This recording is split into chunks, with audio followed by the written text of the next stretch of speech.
అప్పుల విషయానికి వచ్చినట్లయితే సార్ ఇప్పటివరకు అప్పులనేది 15,000 కోట్లు 17,000 క్రోర్స్ అనేది అప్పులనేది చేయడం జరిగింది. గవర్నమెంట్ వచ్చిన 1 ఇయర్ కూడా అవ్వలేదు in the span of government వచ్చిన దీంట్లో 67,000 కోట్లు చేశారండి అప్పు. హ్మ్. ఒకటి కాదు, రెండు కాదు, హ్మ్. 67,000 కోట్లు అప్పు చేశారు. సార్ వీళ్ళు అదే క్వెషన్ ఇప్పుడు ఎన్‌డీఏ నాయకులను గాని వాళ్ళని అడిగితే గవర్నమెంట్ అనేది అప్పులు చేసిద్ది, అదే అప్పులు తీర్చిద్ది అందులో ఏముంది ప్రజాస్వామ్యంలో అది వన్ ఆఫ్ ది పార్ట్ అన్నట్టుగానే వాళ్ళు చెప్తున్నారు. గతంలో వాళ్ళు చెప్పిన దాంట్లో ఏమంటున్నారంటే కొడాల నాని గారి విషయం తీసుకొస్తున్నారు. ఏదైతే సెక్రటేరియట్స్ ఏమంటే గవర్నమెంట్ సెక్రటేరియట్స్ తాకట్టు పెట్టేది కావాలంటే అప్పులు తెచ్చిద్ది అందులో ఏముంది అన్నట్టుగానే ఆ ఎగ్జాంపుల్ తీసుకొచ్చి వీళ్ళు ఇలా చెప్పడం జరుగుతుంది. ఆ ఎగ్జాంపుల్స్ చెప్పుకుంటామంటే వాళ్ళ ప్రభుత్వంలో ఉండమనండి, వీళ్ళు జాయిన్ అయ్యి వాళ్ళు 23 నలుగురు ఎంతమంది జాయిన్ అయ్యారు కదా, వాళ్ళతో పాటు వీళ్ళు కూడా పోయి జాయిన్ అయ్యి అలాగే మాట్లాడమనండి. ఎందుకంటే ఇప్పుడు మీకు ఇప్పటిదాకా 67,237 కోట్లు అప్పు చేశారు. దీనికన్నా ఒక చిన్న నెరేషన్ చెప్దాం మనం. ఆంధ్రప్రదేశ్ రాష్ట్రం అప్పులు ఊబిలో మునిగిపోయింది, శ్రీలంక అయిపోయింది, జింబాబ్వే అయిపోయింది అని చెప్పి ప్రభుత్వం తీసుకొచ్చారు కదా మీరు. అవును. మీరు చెప్పిన స్లోగన్ ఏంటి? సంపద సృష్టిస్తామని చెప్పారు. అవును కదా, 6 నెలల పొద్దయింది ఇప్పటికి. 67,237 కోట్లు అప్పు చేశారు ఇప్పటికి. ఇది కాక నిన్న క్యాబినెట్ మీటింగ్లో కొత్తగా 17,000 కోట్లు అప్పు చేయడానికి తెరలేపారు. ఈ తోడు పిల్లికి ఎలక్సాక్షన్లాగా మీ కేంద్ర ప్రభుత్వం కూడా 6,350 కోట్లు ఈ అమరావతి విషయంలో అప్పు వరల్డ్ బ్యాంక్ నుంచి ఇస్తూ, జపాన్ మర్కంటైల్ బ్యాంక్ నుంచి ఇంకో కొంత, ఓవరాల్గా కార్పొరేషన్స్ పరంగా పెట్టి అక్కడ ఓవరాల్గా 17,000 కోట్లు అప్పు చేయడానికి మీరు అయ్యారు, రెడీ అయిపోయారు. అంటే 67,237 కోట్లకి ఇంకో 17,000 కలపండి. స్పాన్ ఆఫ్ 1 ఇయర్ కూడా కాకుండా 1,00,000 కోట్లు అప్పు చేశారు. అవును. పోనీ మీరు ఏమైనా పథకాలు ఇచ్చి తెరబడిపోయారా అంటే అది లేదు. లేదు. మీకు ఇంకో విషయం చెప్తా. సరే, ఇప్పుడు 17,000 కోట్ల క్యాబినెట్ నిర్ణయంలో అప్పు తెచ్చుకోవడానికి మీరు సుగమం చేసుకున్నారు మార్గం. దీనికన్నా ముందు 5 ఏళ్ళు ముందుకెళ్దాం. ఇదే అమరావతి విషయంలో మీరు చెప్పిన మాట ఏంటి? సింగపూర్ కన్సర్వేటిజం అన్నారు. ఒక్క రూపాయి చేతిలోంచి ఖర్చు అవ్వకుండా సెల్ఫ్ సస్టైన్డ్ క్యాపిటల్ అన్నారు. అవును. దాని డబ్బులు అదే సంపాదించుకుంటుందని.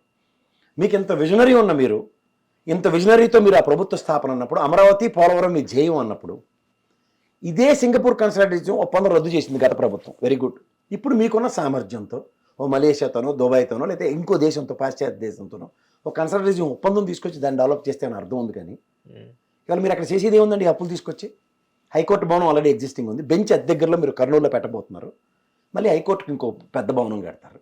నెక్స్ట్ ఐకానిక్ టవర్స్ అని పేర్లు పెడతారు. అట్లా ఇప్పుడున్న అసెంబ్లీని ఇంకొంచెం తీర్చిదిద్దేసి పెద్ద అసెంబ్లీ కట్టేస్తారు. లేదంటే ఇంకొక సెక్రటరియట్ని ఇంకోటి బ్రహ్మాండం నిర్మిస్తారు. ఎవరికి కావాలండి ఇవి? ఎవరికి కావాలి? మా మీద ఆల్రెడీ 14 లక్షల కోట్ల అప్పులని మీరే కథలు చెప్తున్నారు. ఒక పక్కన నిజమైన ఫిగర్ ఎప్పటికీ చెప్పకుండా 14 లక్షల కోట్లకి ఇంకో 1,00,000 కోట్లు కలుపుతో రాబోయే రోజుల్లో దానికి ఇంకా అప్పు భారం పెంచుతూ మానెత్తికి భావిస్తే అలా కొడాలని చెప్పాడు, లేకపోతే మా తాతయ్య చెప్పాడు, మొత్తం చెప్పాడని ఏ ప్రభుత్వం వచ్చినా అప్పులు తీర్చుకుంటుందంటే అప్పులు పెంచడానికి మీరు ఎందుకు ఇస్తారు? మీకు చెప్పింది ఏంటి? మాకు సంపద సృష్టిస్తామని చెప్పి వచ్చారు. సంపద సృష్టించి మార్గం ఒకటి చెప్పండి. ఇప్పుడు ఐకానిక్ టవర్స్ అక్కడ కడితే ఏ విధంగా సంపద వస్తుంది? ఏం రాదు. కొత్త సంపద ఏమొస్తుంది సార్? ఇదే సెక్రటరీ ఎంప్లాయీలు అక్కడ అదేమో వేసుకుని పోయి అక్కడ వర్క్ చేస్తారు. ఇదే అసెంబ్లీ సెక్షన్స్ పెట్టినప్పుడు మీరే వెళ్ళి అక్కడ మాట్లాడుకుని వస్తారు. మా అయితే రిలాక్సింగ్ చైర్లు, కంఫర్టబుల్ టేబుల్స్ ఉంటాయి. ఎవరికి వద్దరింపవి? ఇప్పుడున్న హైకోర్టు ఫంక్షనింగ్ ఏమైనా డీవియేషన్స్ వచ్చాయా? పోనీ ఆ సీడ్ క్యాపిటల్ రోడ్డుకి ఇంకొక 5,000 కోట్లు ఖర్చు పెడతాను, ఆ మార్గం సుగమం చేస్తాను, లేదంటే అక్కడ ఒక బ్రిడ్జ్ ఏదో కడుతున్నాం కదా అక్కడ షార్ట్ కట్లో రావడానికి ఇబ్రాహీంపట్నం నుంచి, దానికి ఇంత డబ్బులు ఇన్వెస్ట్ చేస్తున్నాం. వాటి మీద ఏమైనా మాడతారా? బిల్డింగ్లకి మీరు మాడుతుంటారా? గతంలో కస్టమర్ ఇష్యూలో పోలవరంకి సంబంధించిన విషయంలో రివర్స్ టెండరింగ్ అని 787 కోట్లు ఎంతో జగన్మోహన్ రెడ్డి తగ్గించాడు. మరి నేను మీరు రాగా నారాయణ గారు మళ్ళీ కొత్త టెండర్లు పిలుస్తాం, బిల్డింగ్లు అంచనాలు పెరిగిపోయి డబుల్ ట్రిపుల్ అవుతుందని చెప్తున్నారు. ఎక్కడుంది మీ ఎక్స్పీరియన్స్? చెప్పండి సార్. మీరు మీ స్థాయి కలిగిన వ్యక్తుల దగ్గర నుంచి మేము ఎక్స్పెక్ట్ చేసేది ఏంటంటే రాష్ట్రానికి సంపద సృష్టిస్తారని, అయితే ఇప్పుడున్న అప్పుల్ని నియంత్రిస్తారని. కానీ 6 నెలల స్పాన్లోనే దగ్గర 1,00,000 కోట్లు పెరిగిపోతుంటే 67,237 కోట్లు ప్రత్యక్ష పరోక్ష అప్పులు తీసుకుని కూర్చున్నారు. ఇది కాక 17,000 కోట్లు నిక్కచ్చిగా అమరావతి నెత్తికే తీసుకొస్తున్నారు. ఈ రెండు కలిపితే ఎంత అయిందండి? 84,237 కోట్ల దగ్గర ఈ రేపు రెండో మంగళానికి మళ్ళీ రెడీగా ఉన్నారు 3,000 కోట్లు అప్పు చేయడానికి. సార్ ఓవరాల్గా మీకు సంవత్సరం తిరక్కమనిపై 1,00,000 కోట్లు మానెత్తికి పెడితే ఈ ప్లేస్లో మీరు కనుక వెళ్తే ఎంత పెనుభారం ఉంటుంది? సార్ దీంతో పాటు ఇంకా కరెంట్ ఛార్జీలు కానీ ఇవన్నీ పెంచుతారన్నట్టుగా నేను వింటున్నాను. ఆల్రెడీ ట్రూ అప్ ఛార్జీలు బాధేస్తున్నారు కదా సార్. దగ్గర ₹40 పైన చిరగబడుతుంది ఒక్కొక్కడికి. ఇంకోటి అంటే రిజిస్ట్రేషన్ ఛార్జెస్ కూడా అది కూడా ఆబ్వియస్గా పెంచేశారు. రిజిస్ట్రేషన్ ఛార్జెస్ ఇప్పుడు రాష్ట్ర ఆదాయ వనరులు మీరు పెంచుకుంటూ పోతూ ప్రజల మీద పెనుభారం వేస్తూ దీనికి ప్యారల్గా అప్పులు కూడా చేసేస్తుంటే ఎక్కడికి వెళ్తే వాళ్ళు ఆంధ్రప్రదేశ్ ప్రజలు? ఓకే చెప్పండి సార్. ఇప్పుడు మీకు నిన్న క్యాబినెట్ మినిస్టర్లకు ర్యాంకులు ఇచ్చుకున్నారు. ర్యాంకులు ఇచ్చుకున్న దాంట్లో ఎవరెవరు? నీకు 15,000, నీకు 15,000 రామనాయుడు గారు, మాధవ్ గారు, శ్రీనివాస్ గారు ఉన్నారు. ఏది మీ కార్యాచరణ? రెండు మన మా సర్దార్ గౌతులచ్చన్ గారి విగ్రహావిష్కరణలో పార్సాది గారిని ఎత్తేసి కార్యక్రమంలో కూర్చోబెడుతున్నారు. ఇది ఎక్కడ విడ్డూరం అండి? నాకు అర్థం కావట్లేదు. అసలు గతంలో వైఎస్ జగన్మోహన్ రెడ్డి గారి ప్రభుత్వంలో సకల శాఖ మంత్రి అని సజ్జల గారు ఉన్నారు. మీ దగ్గర సకల శాఖ మంత్రి ఎవరు సకల శాఖ మంత్రి? ఎందుకంటే అన్నిట్లోనూ కాళ్ళు వేలు పెడుతూ అందరికీ ఆటంకాలు కలిగిస్తున్న ఒక పక్క పవన్ కళ్యాణ్. ఎందుకు లాండ్ ఆర్డర్ మీ దగ్గర ఉంటే మిమ్మల్ని ఏమనలేక అనిత మిమ్మబడి డబ్బు ఇవ్వమంటున్నాడు ఆయన. నాదల మనోడు పని చేస్తుంటే క్రీట్ అంతా నీకు వస్తుందని చెప్పి నేను అధ్యక్షుడు కాబట్టి ఆయన కలగబోతున్నాడు. ఇంకో పక్క నీకు ఏమైనా రిక్రూట్మెంట్లు కావాలంటే లోకేష్ గారిని సంప్రదించాలని మాధ్యమంలో నడుస్తుంది. ఉద్యోగం కావాలన్నా లేదంటే ఏదన్నా వీళ్ళు నిఘా పెట్టినట్టు ఓఎస్డీలని లోకేష్ గారు ఇచ్చిన వాళ్ళే ఈ మంత్రుల దగ్గర పనిచేస్తున్నారు బిక్కులు ఆడుకుంటూ. మొత్తం మీద చూస్తే అచ్చెన్నాయుడు గారు, కొల్లు రవీంద్ర గారు, ఇంకో ఇద్దరు ముగ్గురు వేలతో లెక్కటొచ్చు. వీళ్ళకి తప్ప ఇంకెవరికి అనుభవం వాళ్ళు లేరు దాంట్లో. దానితో మీరు చంద్రబాబు నాయుడు గారు ఒరిజినల్ మొనాటమీలో బెదిరించుకుంటూ ర్యాంకింగ్లు ఇస్తాం, మీరు పని చేయట్లేదు. ఎక్కడ పని చేస్తారు?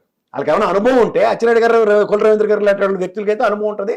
పేస్ ఆఫ్ చంద్రబాబు నాయుడు గారిని ఎలాగో పని చేసుకోవడం కొంటారు. పొద్దున్నీ సాయంత్రం దాకా కలెక్టర్ మీటింగ్లు పెడతారు, పొద్దున్నీ సాయంత్రం దాకా క్యాబినెట్ మీటింగ్లు పెడతారు.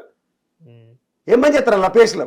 సార్ ఇప్పుడు ఆంధ్ర రాష్ట్రం ఇప్పుడు క్యాబినెట్ ర్యాంక్స్ ఇచ్చుకుంటూ కానీ ఇంకోటి ఏంటంటే ఏదైతే జగన్మోహన్ రెడ్డి గారు ఏదైతే గతంలో చేసిన తప్పులన్నీ ఈ పొరపాట్లు ఏదైనా అవన్నీ ఎత్తి చూపి దీంతో కాలక్షం చేస్తున్నారులే తప్ప ఏదైతే మీరు చేసిన సూపర్ 6 కానీ దాని మీద ఎక్కువ మీరు కాన్సన్ట్రేషన్ చేయట్లేదని కొంతమంది న్యూట్రల్ పీపుల్స్ మాట్లాడుతున్నారు. అది ఎంతవరకు కరెక్ట్ అంటారు? ఇప్పుడు రేపు జగన్మోహన్ రెడ్డి బర్త్డే అండి. నాకు తెలిసి ఆంధ్రప్రదేశ్లో గత 2 జగన్మోహన్ రెడ్డి గారి బర్త్డేలకి ట్యాబ్లు ఇచ్చారు పిల్లలకి. అవును, తెలుసు కదా మీకు. మరి జగన్మోహన్ రెడ్డి బర్త్డే కాదు, పోనీ ఏప్రిల్లో చంద్రబాబు గారి బర్త్డే కానీ ట్యాబ్లు ఇస్తారా? ఏప్రిల్ సమ్మర్ కదా, స్కూల్సే ఉండవని అంటారు. సెలవులకు కొత్త సంవత్సరంకి వచ్చాకల్లా పిల్లలకి ఇస్తామని చెప్పాలి కదా. అవును, సంవత్సరం కానీ పోనీ అదేనే చెప్తారా చెప్పమనండి. కొన్ని కంటిన్యూస్ ప్రాబ్లమ్స్ ఆఫ్ గవర్నమెంట్ అంటుంటాయండి. ఇప్పుడు ఉదాహరణకి అమ్మఒడికి తల్లికి 100 అని పెట్టారు. ఆ ప్రభుత్వం ఒకరికే ఇచ్చింది, మేము ఎంతమంది ఉంటే అంతమందికి ఇస్తామన్నారు. అది ప్రభుత్వం జూన్లో వచ్చిందంటే అకాడమిక్ ఇయర్ స్టార్ట్ అయినప్పుడే కదా అది. రాగానే అది ఆన్గోయింగ్ ప్రోగ్రామ్ కింద ఎందుకు ఎవరు? మళ్ళీ దానికి జగన్మోహన్ రెడ్డి ఫస్ట్ 6 నెలలు వెసులుబాటు తీసుకుని జనవరి నుంచి ఇంప్లిమెంట్ చేశాడు కాబట్టి మేము కూడా అంటే మరి మీకు ఉన్న అపారమైన అనుభవం 14 సంవత్సరాలు ముఖ్యమంత్రి, 14 సంవత్సరాలు అపోజిషన్ లీడరు, ఏదైనా కంటిన్యూస్గా చిటికలేసి సాధించగలిగే సామర్థ్యం ఉన్న మీరు. అవును, పైపచ్చి ఇప్పటికి 60,000 కోట్లు అప్పులు చేయడానికి రెడీ అయిపోయి 67,000 కోట్ల పైచలకి చేతిలో డబ్బులు తీసుకొచ్చి పెట్టుకుని ఏం చేశారని అడిగితే చెప్పండి సార్ మీరు. అవును, హిట్ టీవీ యాప్ ని డౌన్లోడ్ చేసుకోండి. ఇందులో short news, live news, entertainment movies అన్ని అవైలబుల్ గా ఉన్నాయి. Please download hit TV app. Hit TV app. Hit TV app ని ఫ్రీగా డౌన్లోడ్ చేసుకోండి.